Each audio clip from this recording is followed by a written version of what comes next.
CPIM polit bureau തയ്യാറാക്കിയ അടവ് നയ അവലോകന രേഖയ്ക്ക് ബദൽ രേഖയുമായി സീതാറാം യെച്ചൂരി. തെറ്റുപറ്റിയത് നയത്തിനല്ല, പ്രാവർത്തികമാക്കിയ രീതിക്കാണെന്ന് വാദിക്കുന്ന ബദൽ രേഖ നാളെ ആരംഭിക്കുന്ന കേന്ദ്ര കമ്മിറ്റി യോഗത്തിൽ അവതരിപ്പിക്കുമെന്നാണ് സൂചന. അതേസമയം യെച്ചൂരിയുടേത് ബദൽ രേഖയല്ലെന്നും ഭിന്നാഭിപ്രായം രേഖപ്പെടുത്താനുള്ള അവകാശം എല്ലാ കേന്ദ്ര കമ്മിറ്റി അംഗങ്ങൾക്കുമുണ്ടെന്നും CPIM കേന്ദ്ര നേതൃത്വം വിശദീകരിച്ചു. കഴിഞ്ഞ 25 വർഷമായി പാർട്ടി സ്വീകരിച്ചു വന്ന അടവ് നയങ്ങൾ പരിശോധിച്ച പുതിയ അടവ് നയരേഖയുടെ കരടിന് കഴിഞ്ഞ ആഴ്ച ചേർന്ന പോളിറ്റ് ബ്യൂറോ യോഗം അന്തിമ രൂപം നൽകിയിരുന്നു. 1978 ജലന്ധർ പാർട്ടി കോൺഗ്രസ് അംഗീകരിച്ച അടവ് നയരേഖയ്ക്ക് തെറ്റുപറ്റിയെന്നതാണ് പോളിറ്റ് ബ്യൂറോ തയ്യാറാക്കിയ കരട് രേഖയുടെ കാതൽ. എന്നാൽ പോളിറ്റ് ബ്യൂറോ തയ്യാറാക്കിയ അടവ് നയത്തെ പൂർണ്ണമായി തള്ളിക്കളയുന്നതാണ് സീതാറാം യെച്ചൂരി നാളെ ആരംഭിക്കുന്ന കേന്ദ്ര കമ്മിറ്റിയിൽ അവതരിപ്പിക്കാനിടയുള്ള ബദൽ രേഖയിൽ പറയുന്നത്. പാർട്ടിയുടെ നയത്തിനല്ല, മറിച്ച് നയം പ്രാവർത്തികമാക്കിയതിലാണ് തെറ്റുപറ്റിയതെന്നാണ് യെച്ചൂരിയുടെ വാദം.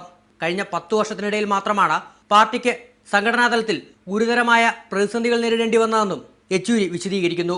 അതായത് ജനറൽ സെക്രട്ടറിയുടെ ചുമതല പ്രകാശ് കാരാട്ട് ഏറ്റെടുത്തതിനു ശേഷം. പോളിറ്റ് ബ്യൂറോ യോഗത്തിൽ തന്നെ ഈ വാദങ്ങൾ യെച്ചൂരി അവതരിപ്പിച്ചിരുന്നുവെങ്കിലും ഭൂരിപക്ഷ അഭിപ്രായം അതിനെതിരായിരുന്നു. അതേസമയം കേന്ദ്ര കമ്മിറ്റിക്ക് മുമ്പാകെ വരുന്ന വ്യത്യസ്ത അഭിപ്രായങ്ങളെ ബദൽ രേഖയായി കാണാനാകില്ലെന്ന് CPIM കേന്ദ്ര നേതൃത്വം വിശദീകരിച്ചു. ഇത് സംബന്ധിച്ച് പോളിറ്റ് ബ്യൂറോ അംഗങ്ങൾക്ക് അഭിപ്രായങ്ങളുണ്ടെങ്കിൽ ആ അഭിപ്രായങ്ങൾ എഴുതി നൽകാൻ അവസരം നൽകി. അതിൻ്റെ അടിസ്ഥാനത്തിൽ ഇത് സംബന്ധിച്ച് ഒന്നിലേറെ രേഖകൾ കൂടിയുണ്ട്.